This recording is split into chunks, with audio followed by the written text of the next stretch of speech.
नमस्कार। हिमाचल दस्तक में एक बार फिर आपका स्वागत है। मैं हूं आपके साथ मस्तराम डलैल। पेश करते हैं हिमाचल प्रदेश की प्रमुख खबरें। देश के 5 राज्यों पश्चिम बंगाल, असम, तमिलनाडु, केरलम और पुडुचेरी में आज विधानसभा चुनावों के परिणामों को घोषित कर दिया गया। 5 राज्यों के वोटों की काउंटिंग में जो रुझान अभी तक सामने आए हैं उसके मुताबिक पश्चिम बंगाल और असम के साथ पुडुचेरी में भारतीय जनता पार्टी प्रचंड जीत की ओर आगे बढ़ी है। वहीं केरल में कांग्रेस के नेतृत्व वाले यूडीएफ को बड़ा फायदा होता हुआ प्रतीत हुआ है और 10 साल के बाद केरलम की सत्ता वापसी कांग्रेस कर रही है। तमिलनाडु में नई पार्टी टीवीके ने कमाल कर दिखाया और सबसे ज्यादा सीटों पर इस समय बढ़त बनाए हुए हैं। फिल्मी दुनिया से राजनीति में किस्मत आजमाने वाले विजय थालापति ने फिल्मी स्टाइल की तरह तमिलनाडु की सत्ता को मुट्ठी में कर दिखाया है। इन चुनावों में भारतीय जनता पार्टी को बहुत कुछ हासिल होता हुआ प्रतीत हो रहा है। इन चुनावों को लेकर पूरे देश की निगाहें पश्चिम बंगाल की सियासत और उनके नतीजों पर टिकी थी, क्योंकि बंगाल के नतीजे देश की राजनीति में नए समीकरण पैदा करने वाले हैं। इन नतीजों के बाद अब ममता बनर्जी को 5 साल बाद सत्ता वापसी के लिए फिर से शून्य से शुरू करना होगा, वरना केजरीवाल का हाल, आम आदमी पार्टी का हाल सबके सामने है। क्योंकि अब सामना सीधे भारतीय जनता पार्टी के साथ होगा जो सत्ता में काबिज हो गई है और ममता बनर्जी सत्ता से बेदखल हो चुकी है। इस जीत के बाद भाजपा का जलवा अब नॉर्थ ईस्ट से लेकर बंगाल तक पहुंच गया है। इस जीत के साथ देश के प्रधानमंत्री नरेंद्र मोदी का सियासी कद और बढ़ गया है और केंद्रीय राजनीति में अब उनका पांव एक बार फिर अंगद की तरह जम गया है। जाहिर है इस चुनाव में अगर ममता बनर्जी जीत जाती तो भारतीय जनता पार्टी का मनोबल बुरी तरह से टूटता, खासकर प्रधानमंत्री नरेंद्र मोदी की राहें और जटिल हो जाती। लेकिन अब बंग, कलिंग और अंग, पूरी तरह से अंग, कलिंग और बंग हर तरफ मोदी में हो गया है। पश्चिम बंगाल सहित अन्य राज्यों में चुनावी परिणाम आने के बाद हिमाचल प्रदेश के भी सियासी समीकरण बदलेंगे और इसके बड़े मायने ये हैं कि जिस प्रकार से पिछले कुछ दिनों में देखा गया, चाहे वो हिमाचल प्रदेश में जब पिछली बार विधानसभा के आम चुनाव हुए थे, इन चुनावों से पहले, तब प्रेम कुमार धूमल की प्रबल दावेदारी मुख्यमंत्री पद के लिए थी। लेकिन जब वे चुनाव हार गए तो भारतीय जनता पार्टी ने जयराम ठाकुर को आगे कर दिया, उन्हें प्रदेश का मुख्यमंत्री बना दिया। हालांकि उन चुनावों के दौरान ही केंद्रीय नेतृत्व ने यह इशारा कर दिया था कि जयराम ठाकुर को हिमाचल प्रदेश में बड़ा ओहदा दिया जाएगा। जाहिर तौर पर यह माना जाता है कि प्रधानमंत्री नरेंद्र मोदी का सीधा सीधा सहयोग व आशीर्वाद जयराम ठाकुर को मिलता रहा है और जो केंद्रीय नेतृत्व में जिस प्रकार की भारतीय जनता पार्टी के बीच हलचल चली थी उसमें खासकर ये देखने को मिल रहा था कि हिमाचल में भी कोई चौंकाने वाले आने वाले समय में अगर पार्टी यहां पर कभी सत्ता में काबिज होती है तो मुख्यमंत्री के पद का चेहरा हो या कोई नई बात हो, वहां पर चौंकाने वाले फैसले आ सकते थे। चूंकि जयराम ठाकुर के प्रति नरेंद्र मोदी ने जिस प्रकार से अभी तक अपनी आस्था जताई है, जिस प्रकार से अपना शीश उन्हें दिया है, ये देखने वाली बात यह कि पहले उन्हें बड़े बड़े नेताओं को दरकिनार कर प्रदेश की सत्ता सौंपी। उसके बाद जब भारतीय जनता पार्टी यहां पर चुनाव हार गई, हालांकि तब भी मोदी शाह ने काफी हिमाचल प्रदेश में काम किया, लेकिन जब भाजपा यहां पर हार गई और सुक्खू सरकार की यहां पर एंट्री हुई, ऐसे में यह माना जा रहा था कि नेता प्रतिपक्ष किसी दूसरे नेता को बनाया जाएगा, क्योंकि आमतौर पर भारतीय जनता पार्टी ने देश की राजनीति में नया ट्रेंड सेट किया है कि मुख्यमंत्री पद के हटने के बाद अगर वहां की सरकार हार जाती है तो मुख्यमंत्री की बजाय किसी दूसरे नेता को वहां पर नेता प्रतिपक्ष बनाया जाता है। लेकिन हिमाचल के संदर्भ में ऐसा नहीं हुआ, जयराम ठाकुर को यहां पर नेता प्रतिपक्ष बनाया गया। लेकिन जो केंद्रीय नेतृत्व डालामडोल हो रहा था और खासकर बंगाल के नतीजों पर पूरे देश की निगाहें की थी और बंगाल में चुनाव हार जाते या फिर असम में कुछ और नतीजे आते तो स्वाभाविक तौर पर जिस प्रकार से प्रधानमंत्री नरेंद्र मोदी के खिलाफ लॉबिंग हो रही थी, अपनी पार्टी के खिलाफ कुछ सुगबुगाहट चल रही थी, उसमें कुछ नया देखने को मिल सकता था और हिमाचल प्रदेश में भी नए प्रयोग हो सकते थे। लेकिन अब क्या हुआ, अब जिस प्रकार से बंगाल में जीते, असम में जीते और जो जीत खासकर वेस्ट बंगाल की आई है, उस जीत ने प्रधानमंत्री मोदी को आगे के लिए पूरी तरह से उनकी राजनीति राजनीति स्थिर कर दी है और अब ये माना जा सकता है कि केंद्र में मोदी शाह की तूती जबरदस्त तरीके से बोलती रहेगी। और हिमाचल प्रदेश में साफ तौर पर जो सियासी पंडित है वो देख रहे हैं कि इसका लाभ या इसका नफा नुकसान किसको होगा, ये साफ साफ मायने देखे जा रहे हैं। लेकिन पश्चिम बंगाल सहित अन्य राज्यों में चुनावी परिणाम आने के बाद हिमाचल प्रदेश के मुख्यमंत्री का रिएक्शन भी लिया गया और उनका बड़ा बयान आया। राज्य के मुख्यमंत्री सुखविंदर सिंह सुक्खू ने आज मीडिया से बातचीत करते हुए यह दावा किया कि ईवीएम मशीन को कोई भी हैक कर सकता है। उन्होंने कहा कि हैक हुई नहीं हुई ये नहीं कहा जा सकता, लेकिन उनका इशारा था कि ईवीएम की हैकिंग संभव है। उन्होंने बड़ा उदाहरण देते हुए कहा कि 2014 में जिस तरह से लोकसभा चुनाव में हिमाचल प्रदेश में वोटिंग परसेंटेज रही, उस समय भी उन्होंने सवाल खड़े किए थे। कांग्रेस को काफी कम वोट मिले थे। उन्होंने कहा यह कैसे संभव हो सकता है कि हिमाचल प्रदेश में कांग्रेस को सिर्फ 20% वोट मिले। उन्होंने यह भी कहा कि भारतीय जनता पार्टी जिस प्रकार से 10 गारंटीज को लेकर सवाल कर रही है वो सरासर गलत है। मुख्यमंत्री का कहना था कि हिमाचल प्रदेश की कांग्रेस सरकार ने अपनी 10 गारंटियां पूरी कर दी हैं। उनका कहना था कि 2 लाख से कम आमदन वाली महिलाओं को फेज्ड मैनर में 1500 रुपए दिए जा रहे हैं। हमने कई जिलों में 1500 दे दिए हैं और अभी 1.5 साल इस सरकार का बाकी है। अगले 1.5 साल में भी हम ये अपनी चुनावी गारंटी पूरी कर देंगे। मुख्यमंत्री ने कहा कि अब भाजपा के कार्यकर्ताओं और विधायकों की पत्नियों को हम 1500 रुपए की पेंशन नहीं दे सकते, जिसकी आस पे लगाए बैठे हैं। हम आम जनता को ही 1500 रुपए देंगे। उधर नेता प्रतिपक्ष जयराम ठाकुर ने कहा कि 5 में से 3 राज्यों में भारतीय जनता पार्टी की बढ़त जीत सराहनीय है। उन्होंने कहा कि बंगाल में 15 वर्ष के दमन का अंत हुआ। जयराम ठाकुर ने कहा मुख्यमंत्री सुखविंदर सिंह सुक्खू के चुनावी दौरे हमेशा हास्यप्रद रहते हैं। जयराम ठाकुर ने कहा कि हिमाचल प्रदेश के मुख्यमंत्री सुखविंदर सिंह सुक्खू सही मायने में भारतीय जनता पार्टी के लिए लक्की हैं। जयराम ठाकुर ने कहा कि मुख्यमंत्री सुक्खू कांग्रेस के लिए प्रचारक नहीं बल्कि भारतीय जनता पार्टी की जीत के शुभ संकेत बनकर जाते हैं। जयराम ठाकुर ने आंकड़ों के साथ प्रहार करते हुए कहा कि मुख्यमंत्री जहां जहां चुनाव प्रचार करने गए वहां वहां कांग्रेस का सुपड़ा साफ हो गया और उन राज्यों में भारतीय जनता पार्टी की सरकारें बनी। उन्होंने कहा बंगाल, असम, इस बार इससे पहले भी देख लो जिन राज्यों में मुख्यमंत्री प्रचार के लिए गए वहां भाजपा की सरकारें बनी और कांग्रेस का सुपड़ा साफ हुआ।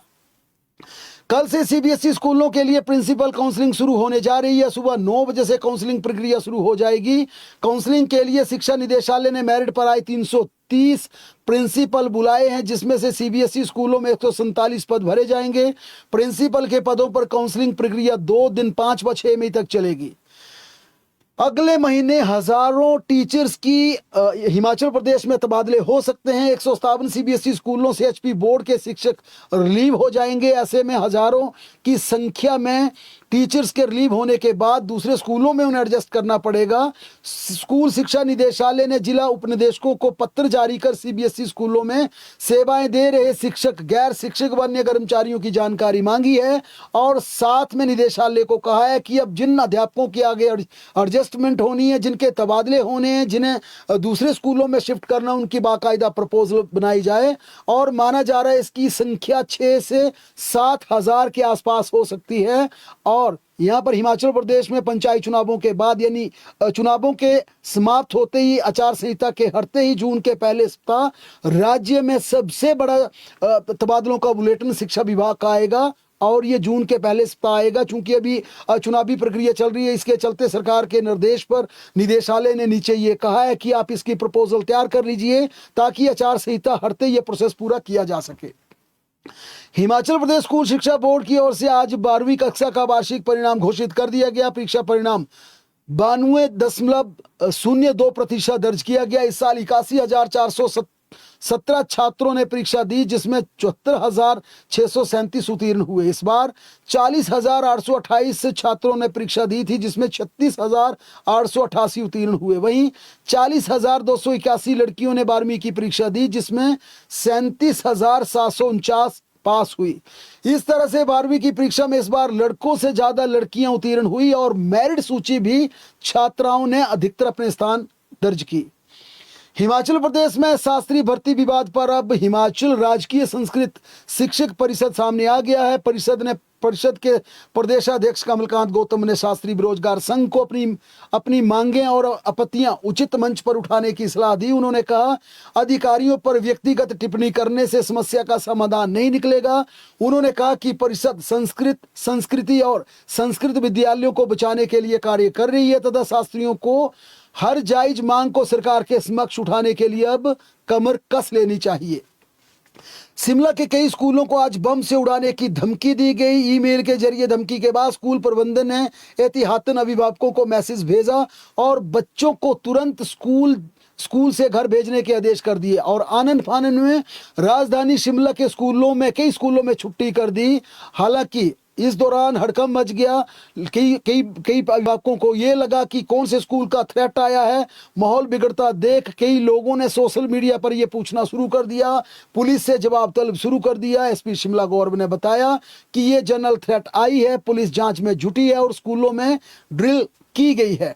ये धमकी शहर के Chelsea, Dayanand, Saint Thomas, DAV 22 इत्यादि कई स्कूलों को एक साथ मिली धमकी की खबर फैलने के बाद दूसरे स्कूलों के परिजन भी घबरा गए और अपने अपने बच्चों के लिए चिंताएं बढ़ गई। जिन स्कूलों को धमकी मिली उनके परिसर में पुलिस ने संदिग्ध वस्तुओं की तलाशी अभियान चलाया, लेकिन बम जैसी कोई चीज कहीं बरामद नहीं हुई। अब शिमला पुलिस ये पता लगाने में जुटी है कि आखिर ये धमकी किसने दी, क्योंकि ये पहला वाक्य नहीं। इससे पहले हिमाचल प्रदेश सचिवालय, हिमाचल प्रदेश विधानसभा, हिमाचल प्रदेश हाई कोर्ट समेत अन्य जिलों में भी एसपी और डीसी ऑफिस को इस तरह से उड़ाने की धमकी दी जा चुकी है। लेकिन ऐसी धमकी आज मिलते ही राजधानी शिमला के स्कूलों में छुट्टी कर दी गई। नगर निगम चुनावों में बागियों की ताल ठोंकने से भाजपा तथा कांग्रेस दोनों पार्टियों में खलबली मच गई है। गलत टिकट आवंटन के बाद दोनों दलों में कई जगह पार्टी समर्थकों ने बगावत कर नामांकन पत्र दाखिल कर दिया था और इसके बाद बदलते और बिगड़ते समीकरणों को देकर भारतीय जनता पार्टी तथा कांग्रेस दोनों ही राजनीतिक दलों ने बागियों के खिलाफ कार्रवाई का कड़ा ऐलान कर दिया। इसे लेकर भाजपा अध्यक्ष डॉक्टर अजीत बिंदल और कांग्रेस के प्रदेशाध्यक्ष विनय कुमार ने कार्यकर्ताओं को पार्टी हित में काम करने की नसीहत देते हुए कहा है कि अगर आपने अनुशासनहीनता की तो आपके खिलाफ कड़ी कार्रवाई भी की जाएगी। यानी कि दोनों पार्टी अध्यक्षों ने अपने कार्यकर्ताओं को साफ संकेत और साफ संदेश दे दिया है कि आप अपना नामांकन वापस लीजिए, पार्टी से बगावत मत कीजिए, वरना आपके खिलाफ अनुशासनात्मक कार्रवाई की जाएगी। लेकिन रुआंसे स्वर में कार्यकर्ताओं का कहना है कि जनाब, जब आप टिकट आवंटन करते हैं तो आप योग्य व काबिल उम्मीदवारों को टिकट क्यों नहीं देते, क्यों सिफारशी लोगों को आप आगे लाते हैं और संगठन की इस लचर कमजोरी के चलते ही बगावत हर बार करनी पड़ती है और सियासी राजनीतिक दलों को इसका खामियाजा भुगतना पड़ता है। हालांकि यह माना जा रहा है कि दोनों ही पार्टियों ने, भाजपा और कांग्रेस ने अधिकतर जगह पर सही टिकट दिए हैं, लेकिन जहां जहां गलतियां की हैं अब वहां पर दोनों के समीकरण बिगड़ रहे हैं, क्योंकि इनके सियासी समीकरण इनकी पार्टी के बागी बिगाड़ने में पूरी तरह से जुट गए हैं।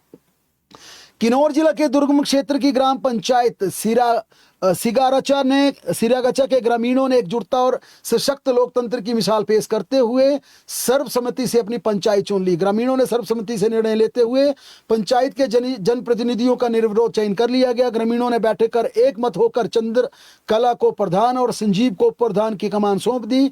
वहीं पंचायत के कुल 5 वार्डों में वार्ड 1 से मंगला देवी, वार्ड 2 से वरुण, वार्ड 3 से अजय, वार्ड 4 से सीमा और वार्ड 5 से राजकुमारी को वार्ड का सदस्य निर्वाचित कर दिया। हाल ही में रूपी पंचायत से अलग की गई नई पंचायत सिगारचा का ये गठन किया गया है। ग्रामीणों ने आपसी भाईचारे और एकता बनाए रखने को लेकर पंचायत के सभी प्रतिनिधियों का चयन किया है। अपनी लंबित मांगों को लेकर Himachal Pradesh pensioners joint front का एक प्रतिनिधि मंडल आज मुख्यमंत्री सुखविंदर सिंह सुक्खू से मिला। इस दौरान पेंशनर्स ज्वाइंट फ्रंट ने मुख्यमंत्री के सामने पेंशनरों की लंबित मांगों को विस्तार से रखा। इन मांगों में वित्तीय लाभ, बकाया भुगतान और नीतिगत सुधार जैसे कई महत्वपूर्ण मुद्दे शामिल है। मुख्यमंत्री ने कहा कि पेंशनर्स की मांगें बिल्कुल जायज है और मैं इस पर सही मायने में सहानुभूति पूर्वक विचार करूंगा। सिरमौर जिला के संगड़ा में आज एक कार दुर्घटनाग्रस्त हो गई। इसमें एक महिला टीचर एक बार फिर अकाल मौत का ग्रास बनी और इसमें महिला टीचर के साथ 4 लोगों की दुखद मृत्यु हुई, जबकि ड्राइवर घायल है। घायलों को संगड़ा में प्राथमिक उपचार के बाद नाहन मेडिकल कॉलेज रेफर कर दिया गया है। ये हादसा आज सुबह संगड़ा की प्यू नाली बनोक सड़क पर हुआ। इसमें महिला टीचर, उनकी बेटी समेत क्षेत्र के 3 अन्य लोग सवार थे। इनकी कार सड़क से करीब 300 फीट नीचे गहरी खाई में जा गिरी। इस हादसे में 52 वर्षीय अमरो देवी जो कि शिक्षक हैं, इसके अलावा 2 बच्चियां, 14 वर्षीय आराध्य, 14 साल की प्रियंका और 62 वर्षीय सज्जन सिंह की दुखद मृत्यु हो गई, जबकि 33 साल के अजीत कुमार जो कि चालक है वो घायल हैं। अमरो देवी बलौना स्कूल में शिक्षिका पद पर कार्यरत थी। मौसम की बात की जाए तो हिमाचल प्रदेश में बारिश का सिलसिला जारी है। आज प्रदेश के कई स्थानों पर बारिश हुई। जिला शिमला के ऊपरी क्षेत्र नारकंडा, ठियोग, रोडू, चौपाल में कई स्थानों पर भारी ओलावृष्टि दर्ज की गई। मौसम विज्ञान केंद्र द्वारा मंगलवार को भी किन्नौर व लाहौल स्पीति को छोड़कर शेष जिलों में भारी बारिश और ओलावृष्टि का येलो अलर्ट जारी किया गया है। 6 से 8 मई के बीच हिमाचल प्रदेश के ऊंचाई वाले इलाकों में हल्की बारिश होने की संभावना है।